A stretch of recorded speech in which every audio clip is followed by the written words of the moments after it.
entered one competition in my belly dance life, and it was a beautiful, gorgeous day in Connecticut. I was going to do a veil dance, very well prepared. All the other contestants, when they got on stage, weather was beautiful, they did their dance, they went off. Soon as I get on stage, windstorm like you would not believe. I was waiting for hail and frogs and storms. The trees were swaying, the dressing room that they set up for us blew away, and it was like heavens and earth opened up and it was about to pour on me. So I did my dance, struggling with my veil, completely had to improvise, couldn't do what I planned. And the second that I got off the stage, sunshine and the wind stopped. It was really unbelievable, and my luck. But I won a trophy, so it was all good. I had been hired by the wife of the birthday boy. It was his 40th birthday. Lovely Italian restaurant in the private room. So I would say like 60, 70 people, one of those kind of round rooms with the tables around the outside, dance floor in the middle. And doing my usual AMCAB format, my opening song, I'm floating around the room, checking out the space, checking out the crowd. And as I go by, I notice a very pretty brunette, well-dressed, the whole place was well-dressed, sitting with her man. And she's got that tight smile on, but the eyes are cold, and they're kind of sending scary messages to me. And since it's not my first day at the rodeo, I make a mental note, stay away from this table. This girl doesn't want me anywhere near her. Go on, the show progresses, get the birthday boy going, and he was great. He was a total live wire. You know, he'd been imbibing some birthday beverages, but he was in control. He was just having the time of his life. It was a pleasure to work with him. Show progresses, and we're kind of getting the audience involved, and I'm letting the birthday boy drive. He knows his people, so I'm like, okay, who do you want to get to dance? Well, sure enough, we work our way over to that table, and the girl is stiffening as we approach.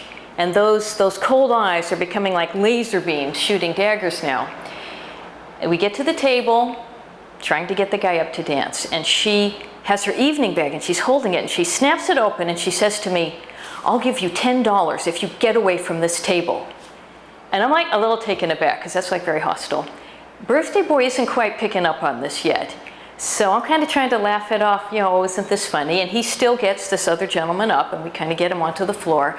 I would say that guy got to do about 2 hip wiggles before she came shooting out from that table, shoved that $10 bill in the side of my hip belt, snatched him by the arm, and dragged that man back to the table. And now the birthday boy, you know, we've gotten through the birthday beverage haze, and he realizes this is not a good scenario. So we kind of laugh and go and move on to the next people, and the show keeps going, and everyone's having fun. And I hope we end on a positive note. So afterwards, I am in my dressing room, which is also the public bathroom, and the client comes in, and I did apologize to her and say, you know, I'm sorry, I didn't mean to upset anyone, even though I don't feel I had done anything wrong, and really would have avoided that table if I could have. But she was totally cool with it. She's like, oh, don't worry, don't worry. And then I overheard her complaining about this brunette and how she had, you know, had this little hissy fit in the middle of the party. So I felt very vindicated. But the whole thing was just kind of proof that even when you see that train wreck coming, you can't always stop it. Sometimes all you can do is mitigate the damage. One Sunday afternoon, I got a call from a manager of a popular Turkish restaurant, and he said, we have a high-profile birthday party here, and the birthday boy is asking for a belly dancer. So I came, and I opened my show for the large birthday party with my signature act, balancing a tray of burning candles on my head. And the audience was very receptive, everybody was in awe and clapping happily and taking pictures for the entire 2 minutes until suddenly the music died. The music died completely.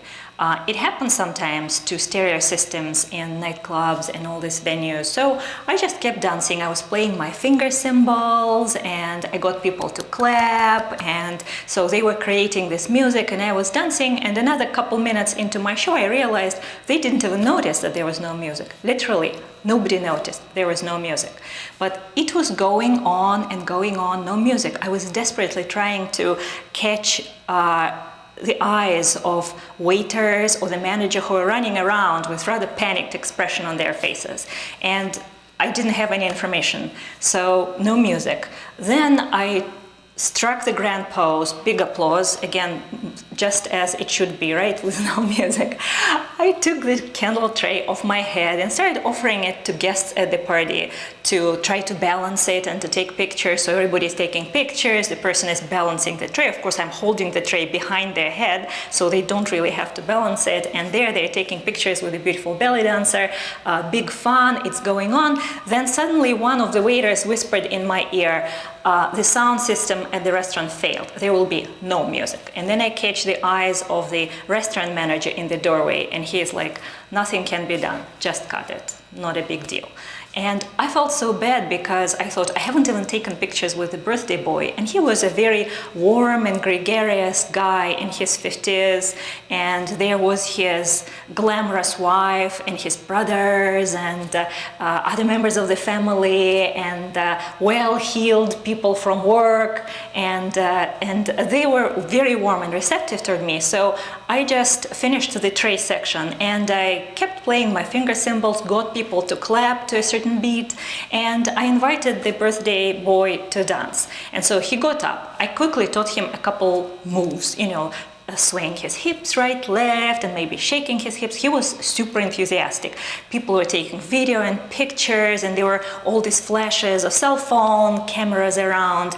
And he was so vigorous in his activities that all of a sudden, the belt of his pants came undone, and his pants fell all the way to the floor, leaving him standing there in boxer shorts.